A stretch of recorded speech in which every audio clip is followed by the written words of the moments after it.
Hello student, आज हम लोग चर्चा करने वाले हैं पुष्प की संरचना।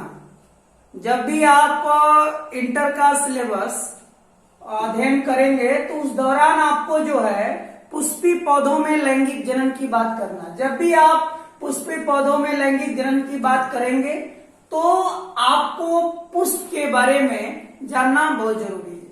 तो आइए आज हम लोग बात करते हैं पुष्प की संरचना के बारे में। पुष्प क्या होता है, पुष्प के वो कौन कौन से पार्ट होते हैं, उनकी संरचना कैसी होती है, इन तमाम बातों के बारे में आज हम लोग चर्चा करने वाले हैं। अब जब भी हम पुष्प की संरचना के बारे में बात करेंगे तो सबसे पहले हमको यह बताना है कि यह जो पुष्प होता है, यह पुष्प आवृत बीजी पौधों का, यह पुष्प जो है आवृत बीजी पौधों का यानी एंजियोस्पर्मिक प्लांट का क्या है भाई, रिप्रोडक्टिव स्ट्रक्चर, जिसको हिंदी में हम लोग बोलते हैं जनन संरचना। क्या बोलते हैं भाई, जनन संरचना।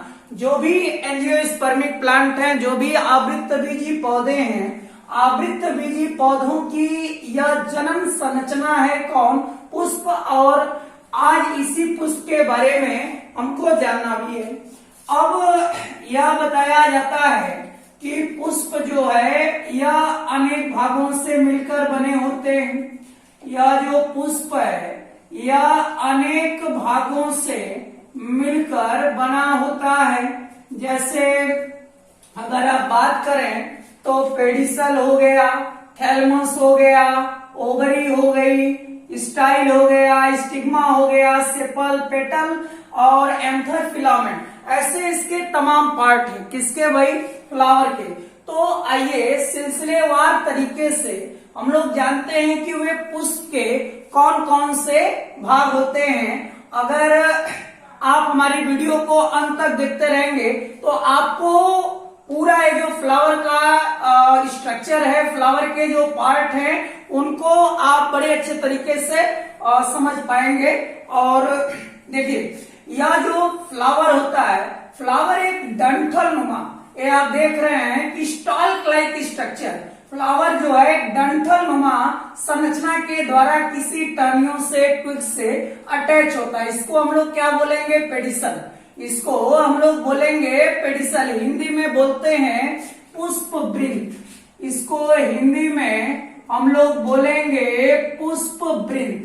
अब जो है आप देख रहे हैं कि पेडिसल क्या है भाई, पुष्प की जो डंठल नुमा संरचना होती है जिसके द्वारा पुष्प किसी टहनियों से जुड़ा होता है, उसको हम लोग बोलते हैं पुष्प वृंत। यानी हिंदी में बोलेंगे पुष्प वृंत और अंग्रेजी में पेडिसल।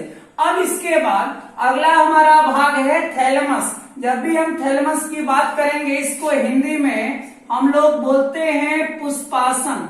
ये पुष्पासन क्या होता है भाई, यही जो पेडिसल है, यही पेडिसल का जो ऊपरी भाग जो है क्या कर जाता है, स्वेल कर जाता है, फूल जाता है, तो उसी को हम लोग बोलेंगे थैलेमस। क्या बोलेंगे भाई, थैलेमस, जिसको हिंदी में बोलते हैं पुष्पासन। तो हमने क्या बताया, पुष्प का वह डंठल नुमा भाग जिसके द्वारा पुष्प किसी टहनियों से जुड़ा है, उसको हम लोग बोलेंगे पेडिसल, हिंदी में बोलेंगे पुष्प वृंत। और इसी पेडिसल का यह जो ऊपरी भाग क्या कर गया, स्वेल कर गया, उसी को बोलेंगे पुष्पासन। और इसी पुष्पासन पे जो फ्लावर के 4 होल होते हैं, 4 चक्र होते हैं, वह यहीं पे क्या होते हैं, अरेंज होते हैं। अब जो है जब इतनी बात हो गई तो अगला हमारा है सेपल, जिसको हिंदी में बोलते हैं वायदल। इसको हम लोग हिंदी में बोलेंगे वायदल। अब जो है आप सभी लोग जानते होंगे कि जो पुष्प होता है, पुष्प में अगर पुष्प 2 प्रकार का होता है, आप लोग समझ लिए होंगे। पुष्प जो है 2 प्रकार का होता है। अब जो है जब हम लोग जो है फैमिली पढ़ रहे थे तो उस दौरान ये हम लोग समझे थे कि पुष्प 2 प्रकार का होता है। पहला है कंप्लीट टाइप का, पहला होता है कंप्लीट प्रकार का पुष्प, पहला है कंप्लीट प्रकार का पुष्प और दूसरा है इनकम्प्लीट प्रकार का पुष्प। जो कंप्लीट टाइप का पुष्प है इसमें कै चक्र होंगे भाई? 4। कै चक्र होंगे? 4। पहला क्या होगा? पहला होगा हमारा कैलिक्स, दूसरा होगा कोरोला, तीसरा क्या होगा भाई? एंड्रोसियम, तीसरा क्या होगा? एंड्रोसियम, और चौथा क्या होगा? गाइनोसियम। तो यह जो कैलिक्स है यह किसको धारण किए होते हैं? सेपल। सेपल को हिंदी में वायदल। तो यह बताएंगे कि अगर हम कंप्लीट टाइप के पुष्प की बात करेंगे तो कंप्लीट टाइप के पुष्प में कई चक्र होते हैं भाई? 4। पहला क्या है? पहला जो यहाँ पे सेपल, सेपल में हम क्या बताएंगे कि यह जो है ग्रीन कलर का होता है। इसकी संख्या अलग अलग पुष्पों में अलग अलग, वैसे तो 5 की संख्या में सेपल पाए जाते हैं। तो आप लोगों को क्या बताना है कि यह जो सेपल है पत्तीनुमा संरचना होती है और यह पुष्प का सबसे बाहरी चक्र होता है जिसको हिंदी में हम लोग वायदल बोलते हैं। और बड़ा जो है आसानी से इसको आप आइडेंटिफाई भी कर सकेंगे कि यह किस कलर का होता है भाई? ग्रीन कलर का होता है। अब इसके बाद अगला हमारा है पेटल। पेटल को हिंदी में हम पंखुड़ियां भी बोलते हैं या दल बोलते हैं। अब ये क्या होता है भाई? पुष्प का जो दूसरा चक्र है उसको हम लोग बोलेंगे दल या इंग्लिश में बोलते हैं पेटल। या जो पेटल होते हैं या कलरफुल होते हैं, लाल रंग का, पीला, सफेद, ऐसे तमाम कलर के यह जो पेटल होता है। और पेटल कलरफुल क्यों होता है? क्योंकि यह कीटों को आकर्षित करने के लिए, और आप लोग जानते ही होंगे कि जब कीट आते हैं तो क्या पॉलिनेशन की प्रोसेस होती है।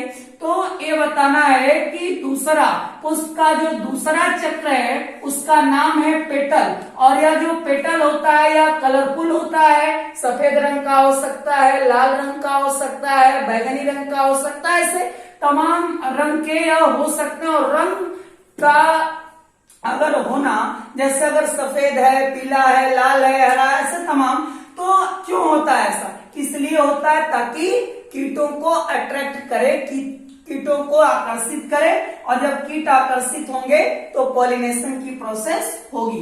अब जो है आप लोग एक बात समझ रहे होंगे कि कुछ जो है पुष्प सुगंधित होते हैं, कुछ पुष्प सुगंधित नहीं भी होते हैं। तो पेटल में मकरंद ग्रंथियां,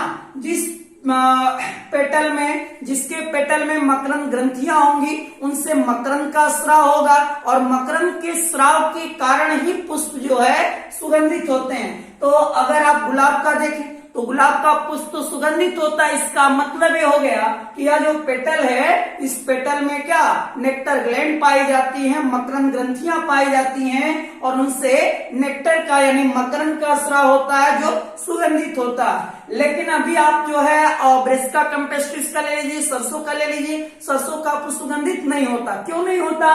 क्योंकि यह जो पेटल है या जो दल है इसमें मकरंद ग्रंथियां नहीं होती हैं। तो ये बात आप लोग कर सकेंगे। तो पहला चक्र का नाम सेपल यानी हिंदी में वायदल, किस रंग का? हरे रंग का। दूसरा है पेटल, हिंदी में दल। दूसरा चक्र जो है पेटल, हिंदी में क्या बोलेंगे? दल, या कुछ लोग पंखुड़ियां भी बोलते हैं। यह कलरफुल होता है, क्यों? क्योंकि कीटों को आकर्षित करने के लिए कुछ पेटल में मकरंद ग्रंथियां होती हैं और कुछ पेटल में मकरंद ग्रंथियां नहीं भी होती हैं। मकरंद ग्रंथियां जिसमें होगा वो पुष्प सुगंधित होगा, जिसमें नहीं होगा वो पुष्प सुगंधित नहीं होगा। अब इसके बाद जो तीसरा चक्र होगा उसका नाम है एंड्रोसियम। अब जो है स्टेमेन, जैसे हिंदी में इसको हम लोग बोलेंगे पुंकेसर।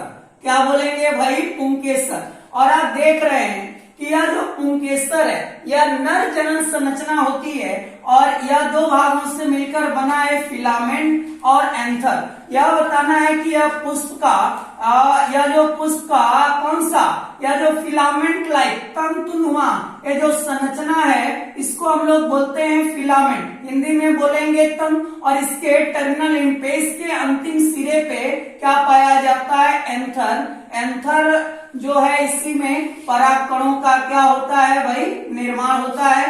तो जो एंथर और फिलामेंट ये दोनों मिलते हैं तब जाके पुंकेसर का यानी स्टेमेन का फॉर्मेशन होता है। और पुंकेसर या जो नर जनन संरचना होती है, और आप देखिए इसका जो है यही जो है फर्टाइल पार्ट होता है एंथर, लेकिन फिलामेंट जो है यह फर्टाइल पार्ट नहीं होता है। कुल मिला जुला के हमको यही बताना है कि जो इसका तीसरा चक्र है उसका नाम है पुंकेसर, यानी एंड्रोसियम किसको धारण किए होते हैं? पुंकेसर। पुंकेसर के भागों से मिलकर बना है दो, फिलामेंट और एंथर। फिलामेंट क्या है? यह तंतुनुमा संरचना जिसके टर्मिनल एंड पे क्या पाया जाता है, जिसके अंतिम सिरे पे क्या पाया जाता है? एंथर।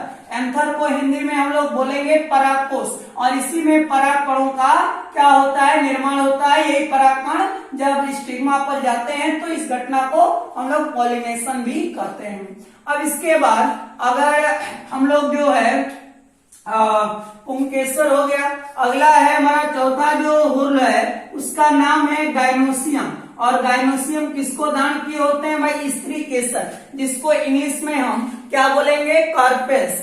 अगर आप देखेंगे कार्पेस को, स्त्री केसर को देखेंगे तो अगर कंप्लीट टाइप का पुष्प है, पूर्ण प्रकार का पुष्प जिसमें 4 होर्ल, जिसमें 4 चक्र होता है, वो कंप्लीट टाइप का, जिसमें नर पुष्प अलग मादा पुष्प अलग, वो तो इनकम्प्लीट टाइप का, जो कि आप फैमिली वाला मेरा अगर वीडियो देखेंगे तो उसमें ये बात आपको समझ में आ जाएगी।